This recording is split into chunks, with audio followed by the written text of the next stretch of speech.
مولاي صل وسلم دائما ابدا على حبيبك خير الخلق كلهم بلغ العلا بكماله كشف الدجى بجماله حسنت جميع خصاله صلوا عليه وآلہ۔ معزز سامعین، آج کا جمعہ المبارک عظمت قرآن کے حوالہ سے پڑھایا جائے گا۔ دعا ہے اللہ رب العزت ہماری اس جمعہ المبارک کی حاضری کو اپنی بارگاہ سمدیت میں قبول فرمائے۔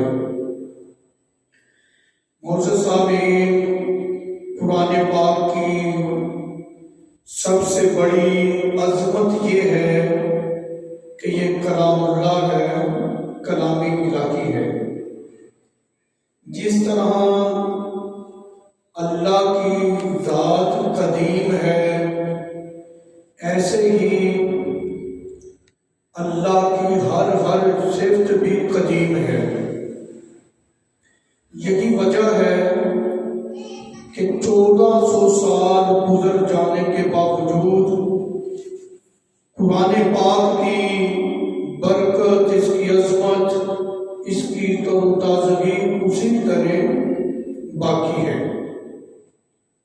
اور قرآن پاک کی عظمت کا اندازہ آپ اس بات سے بھی لگا سکتے ہیں کہ جتنے بھی کلام ہیں دنیا میں، جتنے کلام آئے، یا تو وہ افسانہ بن گئے یا مفقود ہو گئے، کوئی نیا کلام آ گیا تو اس کی دلچسپی نہ رہی۔ لیکن قرآن مجید ایک ایسی کتاب ہے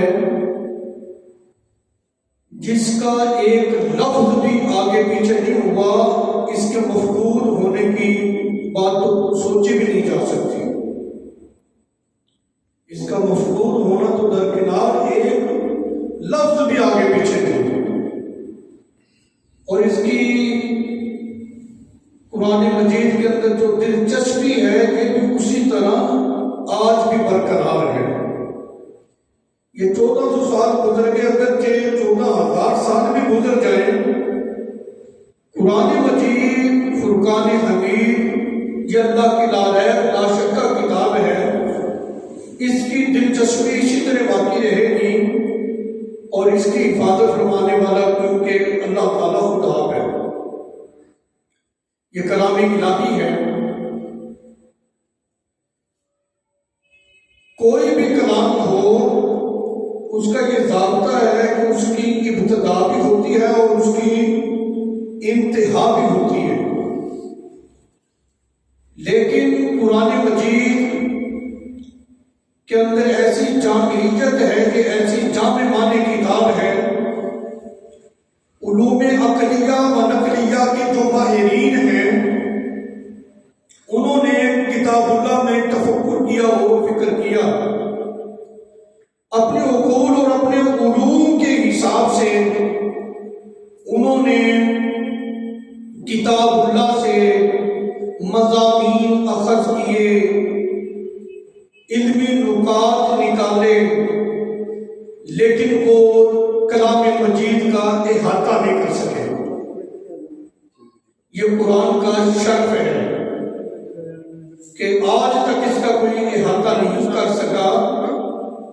ہاں، ایسا ہے کہ جس کو جتنا علم اللہ نے دیا اس نے قرآن مجید میں تفکر کر کے اتنا ہی علم اخذ کر لیا، اتنے ہی مسائل کا استنباط کیا، لیکن آج تک کوئی بھی ہاتھ کھڑا کر کے یہ نہیں کہہ سکتا کہ میں نے کلام الہی کا احاطہ کر دیا ہے۔ ایسی جامع معنی کتاب، اور یہ قرآن پاک کا شرف ہے۔ حضرت مولا علی رضی اللہ تعالیٰ عنہ کے بارے میں کریم آقا علیہ السلام نے ارشاد فرمایا، انا مدینہ العلم و علی بابھا، کہ میں علم کا شہر اور علی اس کا دروازہ ہے۔ یہ بات بڑی دلچسپ ہے۔ نبی پاک علیہ الصلوۃ والسلام نے فرمایا کہ میں علم کا شہر ہوں، علی اس کا دروازہ ہے۔ اس کا مطلب یہ ہے کہ جو بھی قیامت تک علم کی خیرات سے کچھ حاصل کرنا چاہتا ہے، سب سے پہلے مولا علی پاک رضی اللہ تعالیٰ عنہ کی محبت کو اپنے سینے میں اتارنا ہوگا، پھر جا کر اس کو علم کی کوئی خیرات حاصل ہو سکتی ہے۔ بغض علی جو ہے، بغض علی ہو پھر وہ چاہے کہ مجھے علم نافع حاصل ہو جائے، یہ ممکن نہیں۔ وہ مولا علی پاک رضی اللہ تعالیٰ عنہ جن کے بارے میں کریم آقا علیہ الصلوۃ والسلام نے فرمایا کہ علی کہ میں علم کا شہر ہوں، علی اس کا دروازہ ہے، اس علی کے بارے میں سید اعلیٰ حضرت مجدد دین و ملت مولانا امام احمد رضا خان رحمۃ اللہ علیہ فرماتے ہیں فتاوی رضویہ شریف میں جلد نمبر 7 صفحہ نمبر 477 پہ آپ فرماتے ہیں کہ مولا علی رضی اللہ تعالیٰ عنہ کی کرامت کو ذکر کرتے ہیں کہ حضرت علی رضی اللہ تعالیٰ عنہ کی قرآن کے ساتھ وہ وابستگی ہے، قرآن کے ساتھ ایسا تعلق ہے مولا علی پاک رضی اللہ تعالیٰ عنہ کا۔ ہر اعلیٰ حضرت فتاوی رضویہ شریف میں یہ کرامت آپ کی لکھتے ہیں کہ آپ جب سواری پہ سوار ہوتے ہیں، ایک رکاب میں پاؤں ڈالتے ہیں تو قرآن کی تلاوت شروع کرتے ہیں، دوسرا پاؤں دوسری رکاب میں جاتا ہے، ختم قرآن ہو جاتا ہے۔ وہ مولا علی پاک رضی اللہ تعالیٰ عنہ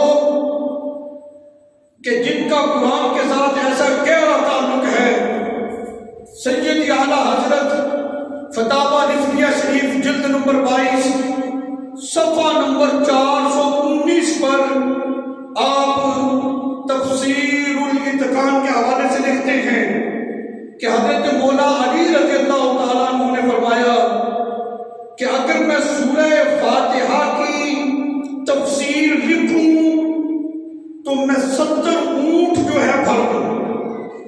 آپ اس بات کا اندازہ کریں، صرف ایک سورہ فاتحہ کی بات کی ہے مولا علی پاک نے کہ اس کی تفسیر اگر میں لکھ دوں تو 70 اونٹ اس تفسیر کو اٹھائیں۔ تو آپ اندازہ لگائیں کہ ایک اونٹ کتنا من وزن اٹھا سکتا ہے، پھر 70 اونٹ کتنا وزن اٹھائیں گے۔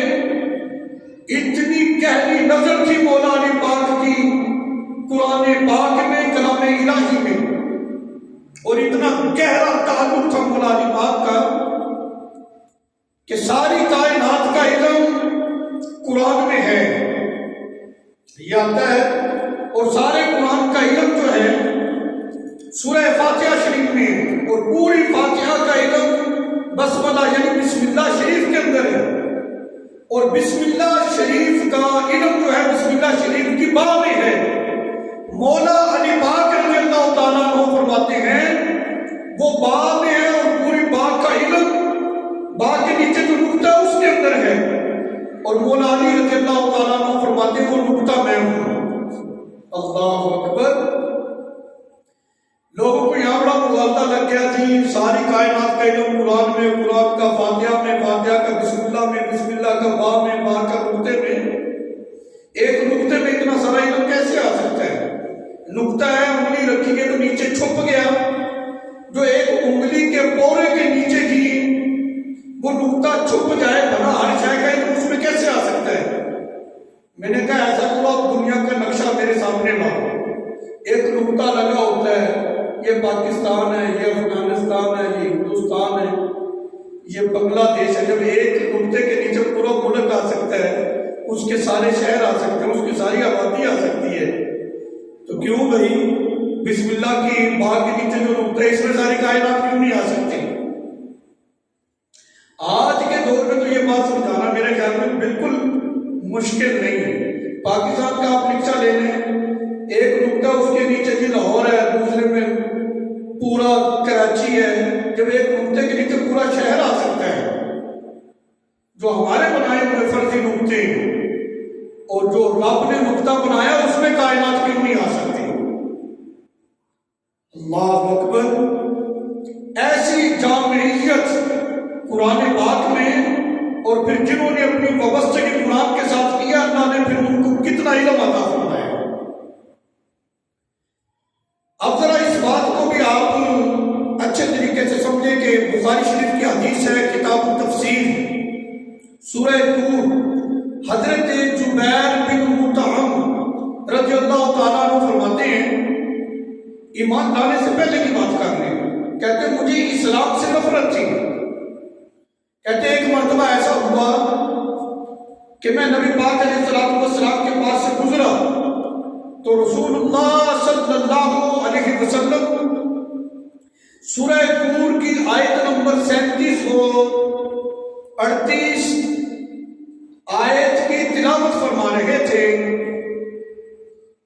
تو حضرت جبیر بن مطعم کہتے ہیں کہ وہ تلاوت قرآن کا سننا تھا، اسلام میرے دل میں گھر کر گیا، میں وہیں بیٹھ گیا۔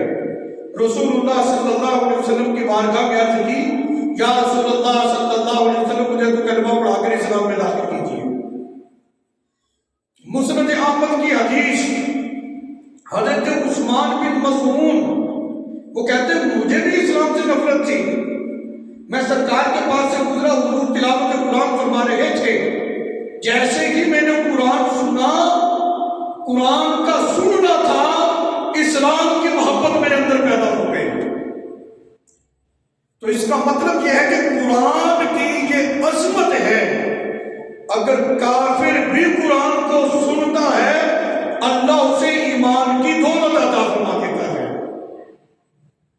اور قرآن کی عظمت یہ ہے، اگر قرآن کوئی گناہگار، سیاہکار، بدکار اس قرآن کے ساتھ وابستہ ہو جاتا ہے، اللہ تعالیٰ اسے تقوی کا نور عطا فرما دیتا ہے۔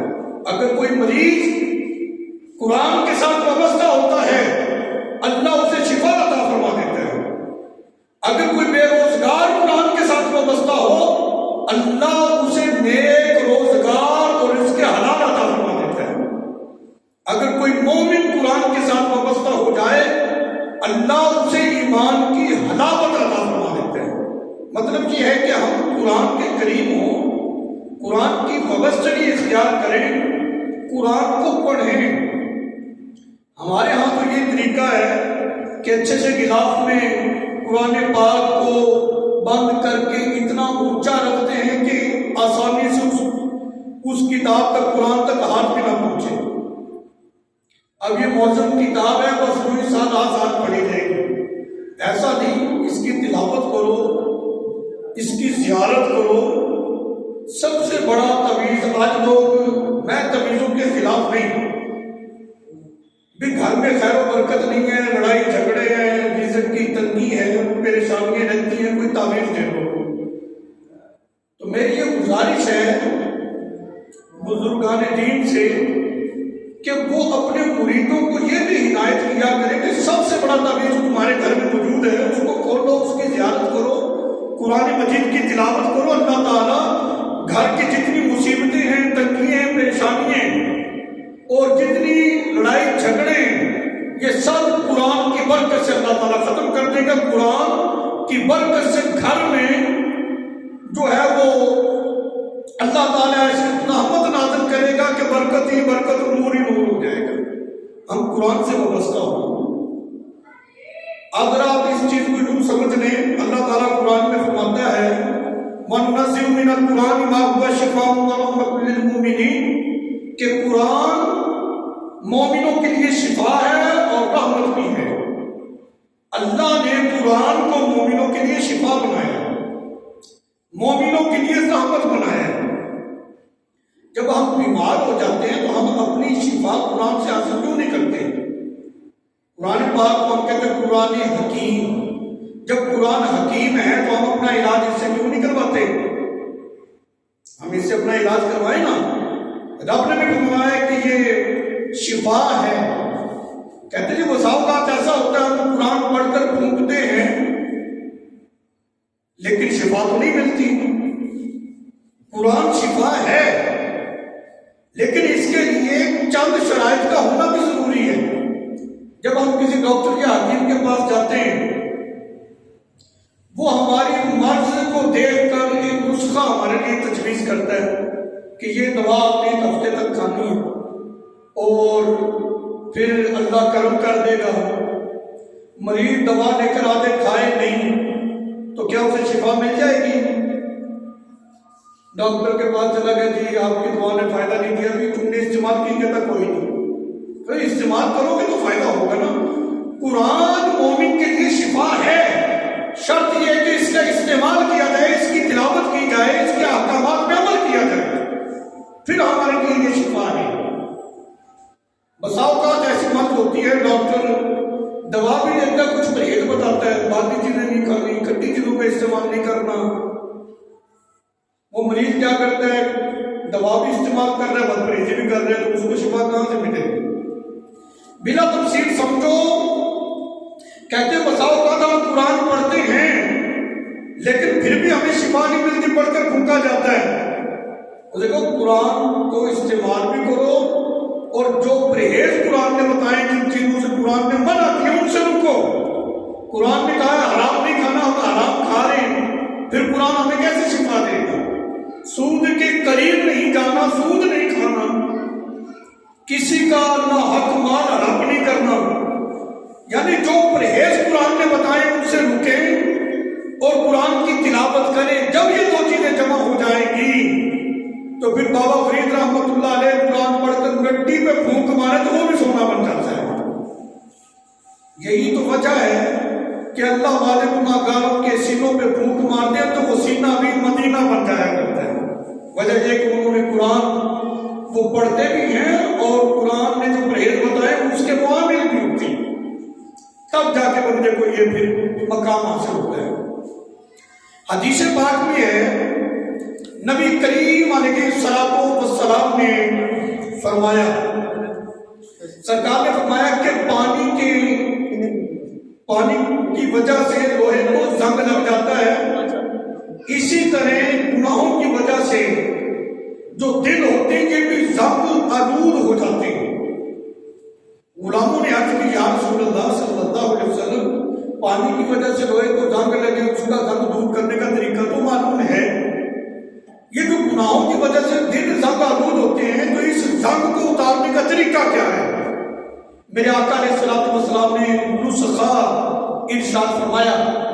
سرکار علیہ الصلوۃ والسلام نے فرمایا، گناہوں کی وجہ سے جب دل زنگ آلود ہو جائے، اس زنگ کو ختم کرنے کا نسخہ اور طریقہ یہ ہے کہ تم کثرت کے ساتھ موت کو یاد کرو، کثرت کے ساتھ قرآن کی تلاوت کرو۔ جب کثرت سے موت کو یاد کرو گے، کثرت سے قرآن کی تلاوت کرو گے، تو جو دل زنگ آلود ہوتے ہیں یہ دل کثرت سے موت کو یاد کرنے سے اور تلاوت قرآن کرنے سے یہ دل جو ہے وہ زنگ سے صاف ہو جاتے ہیں۔ تو جب یہ دلوں کا زنگ اترے گا تو پھر جا کے ہمیں قیام کا لطف، نماز میں جو ہے رکوع کا جو لطف ہوتا ہے، سجدے کی جو ایک مخصوص کیفیت اور لطف ہے، یہ تب جا کے ہمیں نصیب ہوگا جب ہم گناہ کر کر کے ہمارے دل سیاہ ہو چکے ہیں۔ ہدایت کی بات ہمارے دل پر اثر نہیں کرتی، گناہ کے کاموں میں ہمارا دل لذت پاتا ہے، نیکی کے کام کی طرف یہ دل راغب نہیں ہوتا، تو اس کا مطلب یہ ہے کہ دل زنگ آلود ہو چکا ہے۔ اب اس زنگ کو اتارنے کے لیے نسخہ یہ استعمال کرنا جو رسول اللہ صلی اللہ علیہ وسلم نے ارشاد فرمایا کہ کثرت کے ساتھ موت کو یاد کرو، کثرت سے تلاوت قرآن کرو، تمہارے دل جو ہیں وہ زنگ سے صاف ہو جائیں گے، پھر جا کر تمہیں جو ہے وہ عبادت کا ایک لطف جو ہے، ہدایت کی بات اور ہدایت کی طرف راغب اور نیکی کا جو لطف ہے، پھر جا کر تمہیں محسوس ہوگا۔ یہ کریم آقا علیہ الصلوۃ والسلام نے اپنے غلاموں کی تربیت فرمائی۔ دیکھو ابن ماجہ شریف کی حدیث ہے، یہ سیاستہ میں سے ہے، ابن ماجہ، مولا علی پاک رضی اللہ تعالیٰ عنہ نے فرمایا کہ قرآن مجید جو ہے یہ بہترین دعا ہے، کہ قرآن پاک کو مولا علی پاک رضی اللہ تعالیٰ عنہ نے بہترین دعا قرار دی ہے، یعنی مریض کے لیے فلاں ڈاکٹر نے کہا فلاں دوا اس کے لیے بہترین ہے، فلاں نے کہا فلاں حکیم کہتا ہے فلاں نسخہ اس کے لیے بہترین ہے، لیکن میں کہتا ہوں دنیا کے سارے حکیم اور ڈاکٹر ایک پلڑے میں ہو، مولا علی پاک کے ایک سانس کی برابری بھی نہیں کوئی کر سکتا۔ جب مولا علی پاک رضی اللہ تعالیٰ عنہ فرما رہے ہیں کہ قرآن جو ہے یہ بہترین دعا ہے، اس کا مطلب یہ ہے کہ مومن کو چاہیے کہ وہ اپنا علاج قرآن ہی سے کرے، کثرت کے ساتھ قرآن کی زیارت کرے، اس کی تلاوت کرے، جن چیزوں سے قرآن نے منع کیا اس سے رک جائے، جس کا حکم دیا ہے اس کو کرے، تو ظاہری باطنی جتنی بیماریاں ہیں وہ انسان سے دور ہو جائیں گی۔ صحیح ابن حبان کی حدیث ہے، زوجہ رسول ام المومنین صدیق باپ کی صدیقہ بیٹی حضرت عائشہ صدیقہ رضی اللہ تعالی عنہا آپ فرماتی ہیں کہ تم لوگ کلام الہی سے اپنے مریضوں کا علاج کرو، اور حضرت عائشہ رضی اللہ تعالی عنہا وہ ہیں جن کے بارے میں رسول اللہ صلی اللہ علیہ وسلم نے فرمایا میرے غلاموں، میرے بعد اگر تمہیں کوئی مسئلہ درپیش ہو تم عائشہ کے پاس آ جانا، میں نے اس کو محدثہ بنا دیا ہے۔ یہ نبی پاک علیہ السلام کی زوجہ بھی ہے، سرکار کی شاگردہ بھی ہے، اور تمام مومنوں کی ماں ہے۔ فرمایا کہ تم اپنے مریضوں کا علاج قرآن سے کرو، کلام الہی سے کرو، تو اس کا مطلب یہ ہے کہ قرآن مومنوں کے لیے شفا بن کر ہے، اور یہی چیز اللہ تعالیٰ نے قرآن پاک میں بھی ذکر کی، وَنُنَزِّلُ مِنَ الْقُرْآنِ مَا هُوَ شِفَاءٌ وَرَحْمَةٌ لِّلْمُؤْمِنِينَ کہ قرآن مومنوں کے لیے رحمت بھی ہے، شفا بھی ہے۔ یہاں پر یہ بات بڑی قابل غور اور توجہ طلب ہے اس حوالے سے کہ قرآن پاک جو ہے یہ مومنوں کے لیے شفا بن کر آیا ہے، مومنوں کو شفا دیتا ہے، اور یہ مومنوں کے لیے رحمت ہے۔ اگر رحمت حاصل کرنا چاہتے ہو تو پھر قرآن کے ساتھ وابستگی، قرآن کے ساتھ تعلق یہ ضروری ہے، اور یہ قرآن کی تعلیم ہمیں ملے گی کہاں سے؟ یہ ہمیں ملے گی مدرسے سے۔ قرآن کی وابستگی چاہتے تو پھر جو مدارس ہیں جہاں پر قرآن و سنت پڑھایا جاتا ہے پھر ان کی وابستگی ضروری ہے۔ دیکھو ہر چیز کا کوئی نہ کوئی ماخذ ہوتا ہے، اس کی کوئی نہ کوئی اصل ہوتی ہے، اس کا کوئی شجرہ نسل ہوتا ہے۔ کہتے ہیں کہ بھی مدرسے آج بن گئے ہیں، اس کی کوئی اصل ہے؟ مدارس جو دینی مدارس ہیں ان کی اصل جامعہ صوفہ ہے، جو کریم آقا علیہ السلام نے چبوترا بنایا تھا۔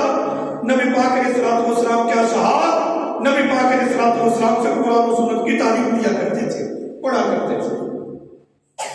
وہ چبوترا اصحاب صوفہ، وہ جامعہ صوفہ کیا تھا؟ ذہن میں آ رہا ہوگا وہ بہت بڑی کوئی عمارت ہوگی، وہ بہت بڑی کوئی بلڈنگ ہوگی، ایسا نہیں ہے۔ بس ایسے ہی زمین کا کچھ حصہ اونچا تھا، وہاں پر صحابہ اکرام بیٹھ کر قرآن پڑھا کرتے تھے، رسول اللہ صلی اللہ علیہ وسلم سے علم حاصل کیا کرتے تھے۔ 1400 سال پہلے کریم آقا علیہ السلام نے اپنے غلاموں کو ایک تاثر دیا کہ مدرسہ جو ہے یہ اونچی عمارت کا نام نہیں ہوتا، بلکہ مدرسہ اسے کہا جاتا ہے جہاں بیٹھ کر قرآن و سنت کی تعلیم دی جائے، قرآن و سنت جہاں پڑھایا جائے اس کو مدرسہ کہتے ہیں۔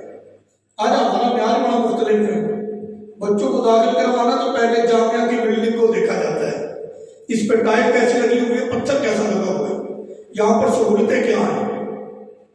وہ جو اصحاب صوفہ کا جو جامعہ تھا، جامعہ صوفہ، مجھے بتائیں تاریخ ساری اٹھا کر دیکھو کتنی سہولتیں تھیں وہاں پر۔ دینی جو تعلیم ہوتی ہے اس میں مشقت ہوتی ہے، بلکہ جو دینی علوم ہے نا اس میں جتنی زیادہ مشقت ہوتی ہے یہ اتنا ہی زیادہ قریب ہو جاتا ہے، اتنا ہی زیادہ ہوتا ہے۔ اور جن علماء نے بڑی مشقت کے ساتھ اس علم کو حاصل کیا ہے، ان جیسے علماء جو ہیں ہر طرح کی سہولیات کے باوجود اس طرح کے علماء اب نہیں بن رہے مدارس میں۔ اس کی وجہ کیا ہے کہ انہوں نے مشقت کے ساتھ اس علم کو حاصل کیا ہے۔ پھر ان لوگوں کو قدر بھی ہوتی ہے اس چیز کی۔ تو یہ ایک تاثر ہے کہ جہاں قرآن و سنت پڑھایا جائے وہی مدرسہ ہوتا ہے۔ اور دوسری بات، سید اعلیٰ حضرت فتاوی رضویہ شریف اس کی جلد نمبر 11 ہے، اعلیٰ حضرت سے ایک مسئلہ پوچھا گیا۔ مسئلہ یہ تھا، کیا عالم دین جو ہے یہ کسی سید ذاتی کا کفر ہو سکتا ہے؟ مطلب یہ ہے، آسان کروں، کہ سید ذاتی کا نکاح عالم دین سے ہو سکتا ہے کہ نہیں؟ کیونکہ سید ذاتی ہے، اس کا نکاح تو سید سے ہونا ہے، سید ہے نہیں کوئی عالم دین ہے، اس سے ہو سکتا ہے۔ سید اعلیٰ حضرت نے فتاوی رضویہ شریف کے اندر اس کا بڑا خوبصورت جواب ارشاد فرمایا۔ آپ نے فرمایا کہ ہو سکتا ہے۔ اب عالم دین کی شان دیکھیں آپ، جو قرآن و سنت پڑھنے پڑھانے والے جو علماء ہیں ان کی شان۔ آپ نے فرمایا ہو سکتا ہے سید ذاتی کے ساتھ نکاح عالم دین کا، لیکن 3 شرطیں۔ نمبر 1، وہ عالم دین ہو، یعنی دین کا عالم ہو۔ نمبر 2، دیندار بھی ہو۔ ایسا نہ ہو دینی علوم تو پڑھے ہوئے لیکن دیندار نہیں ہے، دنیا دار ہے، وہ تو دین پڑھ کر جو ہے وہ تو دین کے ساتھ دنیا کو اکٹھا کرنے کے پیچھے لگا ہوا ہے۔ ایسا نہ ہو، دین کا عالم بھی ہو، نمبر 2 دیندار بھی ہو۔ نمبر 3، عام لوگ اس عالم دین سے جڑنے میں، تعلق قائم کرنے میں کوئی آر محسوس نہ کرتے، یعنی علم دین تو ہر برادری والا پڑھ سکتا ہے نا جی، ان کا کوئی ایسا پیشہ نہ ہو اس پیشے کی وجہ سے لوگ ان کے ساتھ اپنا تعلق قائم کرنے میں آر محسوس کرتے ہیں، ایسا نہ ہو۔ اگر کوئی ایسا پیشہ تھا لیکن چھوڑے ہوئے بڑی مدت گزر گئی ہے، لوگ بھول گئے، اب لوگ ان کے ساتھ جڑنے میں کوئی آر محسوس نہیں کرتے، بلکہ ان کے قریب ہونے میں، ان کے ساتھ جڑنے میں اپنا شرف سمجھتے ہیں، یعنی عرفاً معظم اور مکرم ہو، عالم دین ہو، دیندار ہو، عرفاً مکرم مشرف معظم ہو، عزت دار ہو، سید ذاتی کا اس کے ساتھ اگر نکاح کیا جائے تو یہ درست ہے۔ اللہ اکبر۔ حضرت ابن عباس رضی اللہ تعالیٰ عنہ فرماتے ہیں، عالم دین کی شان یہ ہے کہ اللہ تعالیٰ نے عالم دین کو عام لوگوں سے 700 درجے بلندی عطا فرمائی ہے۔ عام لوگ جو دیندار ہیں، جو صاحب ایمان ہیں، مومن ہیں، جہاں ان کا درجہ ہے عالم دین کا 700 درجے بلند، اس کا درجہ رکھا گیا عالم دین کا۔ اچھا، تو 700 درجے بلند عالم دین کا مرتبہ ہے، ہر درجے میں فاصلہ کتنا ہے؟ حضرت ابن عباس رضی اللہ تعالیٰ عنہ خود ہی ذکر کرتے ہیں، ہر 2 درجوں میں فاصلہ 500 سال کی مسافت کا ہے۔ اتنا بلند مقام حضرت ابن عباس رضی اللہ تعالیٰ عنہ فرماتے ہیں عالم دین کا ہے۔ کس وجہ سے؟ محض دین کی وجہ سے، کہ وہ دین کا عالم ہے، اس نے قرآن و سنت کا علم پڑھا ہوا ہے، اس وجہ سے اس کا اتنا بلند مقام کر دیا گیا۔ اگلی بات آپ سنیں گے، مزید آپ کو لطف آئے گا اور علم دین سیکھنے کا مزید جذبہ پیدا ہوگا۔ فتاوی رضویہ شریف میں سید اعلیٰ حضرت سے سوال کیا گیا، ان سے پوچھا گیا کہ بھی یہ جو وارث الانبیاء ہیں، مشہور یہ ہے نا کہ علماء جو ہیں یہ انبیاء کے وارث ہیں۔ اعتراض کسی نے یہ کیا جو اعلیٰ حضرت کے سامنے پیش کیا گیا، وہ کہتے ہیں کہ بھی وارث الانبیاء سے مراد وہ علماء نہیں ہیں جو ظاہری علوم سے آراستہ ہیں، بلکہ وارث الانبیاء سے مراد وہ لوگ ہیں جو باطنی علوم سے آراستہ اولیاء اللہ۔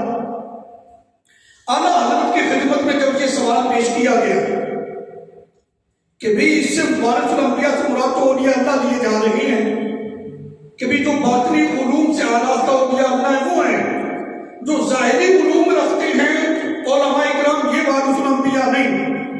اعلیٰ حضرت نے بڑا خوبصورت جواب ارشاد فرمایا. سورہ فاتر کی آیت نمبر 28 اس کو آپ نے بنیاد بنایا. آپ نے فرمایا کہ اللہ تعالیٰ نے قرآن پاک میں ذکر کیا علماء کی 3 قسمیں ذکر کی ہیں. نمبر 1 ایسا عالم جو عالم تو ہے لیکن با عمل نہیں. علم ہے لیکن اپنے علم کے مطابق وہ عمل نہیں کرتا. یہ پہلی قسم سورہ فاتر کی 28 نمبر آیت سے اعلیٰ حضرت نے ذکر کیا. جواب ارشاد فرمایا کہ دوسرا وہ عالم ہے جو عالم بھی ہے عامل بھی ہے یعنی باعمل ہے لیکن اس کے اندر اخلاص نہیں ہے, الہیت نہیں, اخلاص نہیں. علم بھی ہے عمل بھی کر رہا ہے لیکن اخلاص کوئی نہیں اس کے پاس. یہ دوسری قسم ہے. فرمایا کہ تیسری قسم کے وہ علماء جو عالم بھی ہے باعمل بھی ہے اور اس کے پاس اخلاص کی دولت بھی ہے کہ جو کچھ کرتا ہے وہ اللہ کے لیے کرتا ہے, لوگوں کو دکھانے کے لیے نہیں, لوگوں کے سامنے اپنا حق منوانے کے لیے نہیں. یہ تینوں چیزیں جس کے اندر پائی جا رہی ہیں یہ 3 ہیں.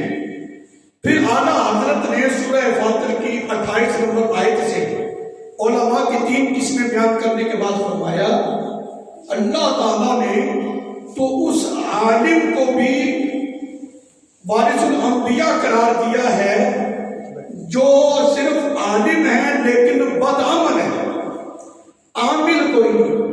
یعنی ان سب کو رب نے انبیاء کا وارث قرار دیا ہے تو پھر یہ کیسے کہا جا سکتا ہے کہ جو باطنی علوم سے آراستہ اولیاء اللہ ہے صرف وہی وارث الانبیاء ہیں, علماء کوئی نہیں. اللہ اکبر. فتاوی رضویہ شریف کی جلد نمبر 14 وہاں آپ نے یہ چیز ذکر کی کہ جو لوگ علماء پر اعتراض کرتے ہیں وہ ہوش کے نہ کھل لیں. فرمایا کہ ایسا عالم جو بدعمل ہے, صرف عالم ہے لیکن عامل کوئی نہیں, اس کا اپنے علم کے مطابق عمل نہیں ہے, غیر عالم کا اس عالم پر اعتراض کرنا یہ بھی حرام ہے. اور یہ محض علم دین کی وجہ سے ہے کہ اس نے علم دین حاصل کی ہے, دین کا علم حاصل کیا ہے. سید اعلیٰ حضرت نے فرمایا کہ وہ عالم جو عالم ہے دین کا اور عامل بھی ہے اور اخلاص بھی جس کے پاس ہے, فرمایا صرف وہ وارث الانبیاء نہیں, وہ تو خلیفۃ الانبیاء ہیں, ان کا تو درجہ بلند ہوتا ہے. تو یہ چیز ہے کہ یہ ساری برکتیں, یہ ساری عظمتیں, یہ اتنی شانیں یہ کس وجہ سے نصیب ہوئی ہیں؟ اس وجہ سے کہ وہ دین کے عالم ہیں, دین کا علم رکھنے والے, دین کا علم انہوں نے حاصل کیا. تو علم دین کی وجہ سے جب اتنا اونچا مقام بن رہا ہے, دیکھو دنیاوی ڈگری ہم جو بھی حاصل کر رہے ہیں, کسی بھی علم کو ہم برا نہیں کہہ سکتے, ہر علم کا نفع ہوتا ہے, کسی کا کم کسی کا زیادہ. یہ جو دینی علوم ہیں ان کا چونکہ فوائد ہر طرح سے ظاہر ہے. دنیاوی جو بھی ڈگری حاصل کر لو, حاصل کرنے کے بعد جب اس کا اختتام ہوتا ہے, ڈگری حاصل کرنے والے کا پروٹوکول کیا ہوتا ہے؟ مخصوص قسم کا قلیم کا سرخ ٹکڑا جو ہے وہ بچھایا جاتا ہے, اور جس نے وہ جو پوزیشن ہولڈر ہے, جس نے وہ ڈگری حاصل کی ہے, وہ جوتوں سمیت اس قلیم کے اوپر چلتا ہوا آتا ہے. لوگ اشش کر اٹھتے ہیں, یار کیا بات ہے, کتنی شان ہے اس بندے کی کہ اس نے ڈگری حاصل کی اور اتنی اس کو عزت مل رہی ہے, اتنے سارے لوگوں کے سامنے یہ قلیم کے اوپر چلتا ہوا آ رہا ہے, اس کو ہاتھ ڈالے جا رہے ہیں, میڈل ڈالے جا رہے ہیں, اس کو انعامات دیے جا رہے ہیں. یعنی دنیاوی جتنے علوم ہیں جب وہ اپنے اختتام کو پہنچتے ہیں پھر جا کر یہ اس کی عزت افزائی ہے, لیکن دینی جو علوم ہیں اس کی شان ہی الگ ہے. باپ نے یہ تصور کیا میں اپنے بچے کو قرآن پڑھاؤں, ابھی اس نے قاعدہ بھی نہیں پڑھا, پہلا سبق بھی نہیں پڑھا, باپ نے اپنی انگلی اپنے بچے کو تھمائی, چلو میں تمہیں مدرسے میں قاری صاحب کے پاس بٹھاتا ہوں, تم قرآن پڑھو. جب اس ارادے سے وہ بچہ اپنے گھر سے چلتا ہے, اللہ فرشتوں کو حکم دے دیتا اپنے پر بچھا دو۔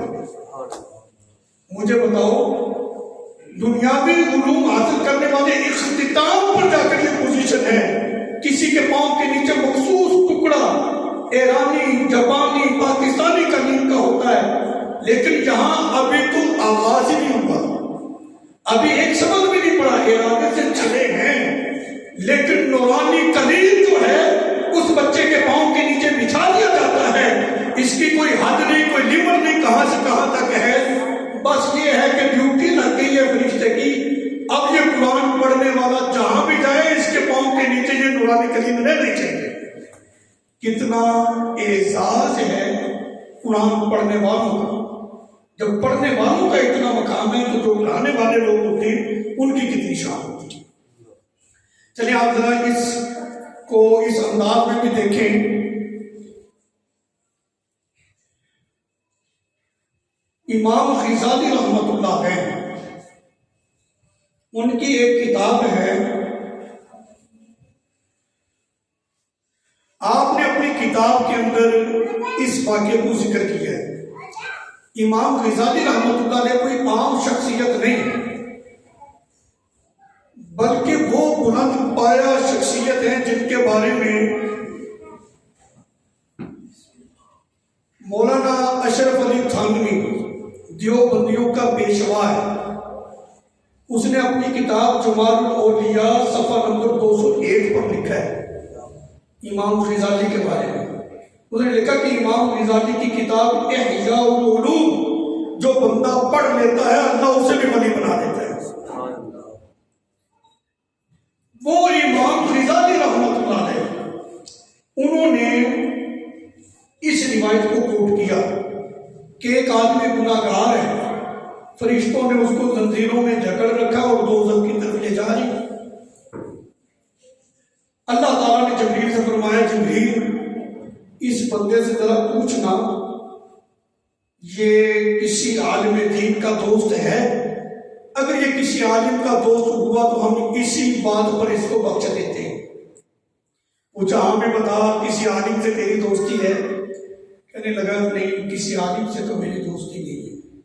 پھر آپ نے فرمایا جبریل اس سے یہ پوچھ کسی عالم کے دسترخوان پر بیٹھ کر اس نے کھانا کھایا اس کے ساتھ بیٹھ کر؟ اگر ایسا ہے تو چلو ہم اسی بات پہ اس کو بخش دیتے ہیں۔ کہنے لگا نہیں، کسی عالم کے ساتھ اس کے دسترخوان پہ میں نے کھانا بھی نہیں کھایا۔ پھر رب فرمائے گا اس سے پوچھ کہ اس نے اپنے کسی بچے کا نام کسی عالم دین کے نام پہ رکھا ہے؟ اگر ایسا ہے تو ہم اسی بات پر بھی اس کو بخش دیتے ہیں۔ پوچھا کہ کہتا میں نے کسی بچے کا نام بھی کسی عالم دین کے نام پہ نہیں رکھا۔ یہ امام غزالی اس روایت کو ذکر کر رہے ہیں۔ پھر اللہ فرمائے گا جبریل اس سے پوچھ اس کا کوئی ایسا دوست ہو، یہ خود تو کسی عالم کا دوست نہیں، خود کسی عالم کے دسترخوان پہ نہیں گیا، اپنے بچے کا نام کسی عالم کے نام پر نہیں رکھا، اسے یہ پوچھو اس کا کوئی ایسا دوست ہو جو کسی عالم کا آگے دوست ہو، ہم اس بنیاد پر بھی اس کو بخش دیں گے۔ یعنی علماء کی صحبت جو ہے یہ بھی اللہ کے ہاں اتنا مقام رکھتی ہے کہ رب تعالیٰ اس دوستی کی بنیاد پر بھی بخشش فرما دیتے ہیں۔ امام غزالی رحمۃ اللہ علیہ، خراساں کا ایک بادشاہ تھا احمد صاحبانی،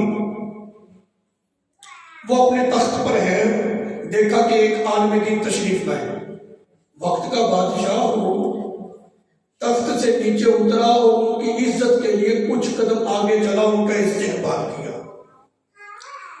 سویا تو خواب میں رسول اللہ صلی اللہ علیہ وسلم کی زیارت ہو گئی، سجدے کر کر بندہ رہ گیا۔ یہ حسرت لے کے بندہ جاتا ہے، کہتا چلو مومن آدمی مرنے کو بھی اس لیے محبوب سمجھتا ہے کہ قبر میں سرکار کی زیارت ہوگی۔ ایسا ہے کہ نہیں؟ مومن آدمی مرنے سے نہیں گھبراتا کہ سرکار قبر میں آئیں گے، حضور کی زیارت ہوگی۔ ایک حافظ قرآن قبرستان سے گزر جائے، عذاب اللہ تعالیٰ ٹال دیتا ہے۔ جس مومن کی قبر میں سرکار تشریف لے آئیں گے تو پھر وہاں پہ بارے نیارے نہیں ہو جائیں گے۔ اچھا، عالم دین کی عزت افزائی کے لیے وہ اپنے تخت سے اتر کر چند قدم ہی چلا ہے استقبال کرنے کے لیے۔ سویا حضور کی زیارت ہوگی، سرکار نے فرمایا تیرے اس عمل سے میں بڑا خوش ہوں اور تجھے دعا دیتا ہوں اللہ تیری نسل میں بھی برکت رکھے اور قیامت تک رب تیرا نام باقی رکھے۔ اس کا مطلب یہ ہے جو قرآن پڑھنے پڑھانے والے، دین پڑھنے پڑھانے والے جو لوگ ہیں، دین دار جو علماء ہیں، ان کی عزت افزائی کرنے والا جو شخص ہوتا ہے، نبی پاک علیہ السلام اس سے بھی خوش ہوتے ہیں۔ آج ایک ماحول اس طرح کا بن گیا ہے کہ اس طرف بات نکل گئی ہے، ٹائم ہو چکا ہے۔ میں یہاں پر ایک آخری بات کر کے ہم بات کو سمیٹ دیتے ہیں، ٹائم مکمل ہو گیا۔ صرف آج کے جمعہ کے حوالے سے، چونکہ عظمت قرآن کے حوالے سے بات ہو رہی تھی کہ یہ قرآن کی عظمت ہے کہ قرآن کے ساتھ جو بندہ وابستہ ہو جاتا ہے، میں نے ابھی وہ روایات ذکر کی، کافر وابستہ ہو جائے، قرآن سنے اللہ اس کو ایمان کا نور عطا کر دیتا ہے۔ سیاہکار بدکار قرآن سے اگر اپنے تعلق کو جوڑ لیتا ہے، اللہ اس سے تقوی کا نور عطا کر دیتا ہے۔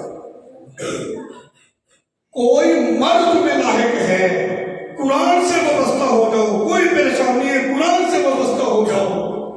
اگر مومن قرآن کے ساتھ اپنا تعلق جوڑ لیتا ہے تو اللہ تعالیٰ اسے ایمان میں حلاوت عطا فرما دیتا ہے۔ تو ہم قرآن سے جڑیں۔ ہم سیر اولیاء کیوں نہیں پڑھتے؟ خواجہ غریب نواز دن میں 2 ختم قرآن کیا کرتے تھے۔ یعنی جتنے اللہ کے مقربین اولیاء اللہ گزرے گئے، ان کا تعلق قرآن کے ساتھ بڑا گہرا تھا۔ وہ بہت گہرائی کے ساتھ قرآن کو پڑھا کرتے تھے، اپنا وقت ضائع نہیں کرتے تھے۔ آج کیا ہے، ہم فضول موبائل پہ اپنے وقت کو ضائع کر رہے ہیں۔ ایک سانس جو ہے ساری کائنات اس کا بدلہ نہیں بن سکتی۔ ساری کائنات کی دولت کسی کے قدموں میں ڈال دو، جو سانس رک گیا وہ بحال کر سکتا ہے اس کو؟ اتنا قیمتی سانس ہے، پھر چند ٹکوں کے پیچھے ہم اپنی زندگی کو کیوں برباد کر رہے ہیں؟ تو آپ کوشش کریں قرآن پاک کی تلاوت کی عادت بنا لیں۔ زیادہ نہیں پڑھ سکتے اور ایک رکوع سے کام شروع کر دیں، پھر آہستہ آہستہ جیسے محبت بڑھتی جائے گی، ایک وقت ایسا ہوگا کہ ہر وقت زبان پہ اللہ کا قرآن ہی رہے گا انشاءاللہ تعالیٰ۔ اللہ تعالیٰ ہم سب کو